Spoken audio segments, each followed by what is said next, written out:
What's up mga birds? Isang maulan na panahon ngayon mga birds, taglamig at luto tayo ng ulam. Ito lang muna ulam natin, no? Alimango, isang piraso at saka gulay. Ilaga lang natin ito mga birds, tapos i-steam natin yung gulay. Tara.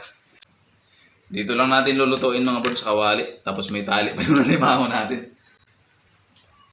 Itong gulay naman mga birds, mga talong. Yan, ibalot ko lang to sa dahon ng saging.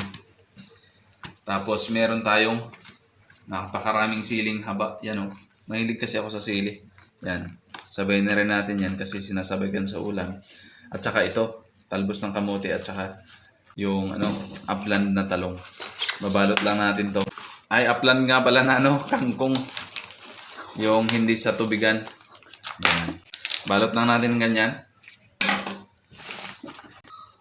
Kuha tayo dito ng pangtali. Uy. Ano ba yan? Medyo nagugutom na rin tayo mga birds. Yan. Ito yung pangtali natin.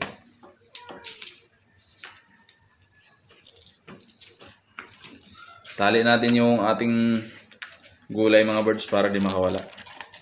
Kung may tali yung ating alimango, may tali din yung gulay natin. Diba? Ganito lang kasimple mga birds. At ganito ka healthy. You know. Yan.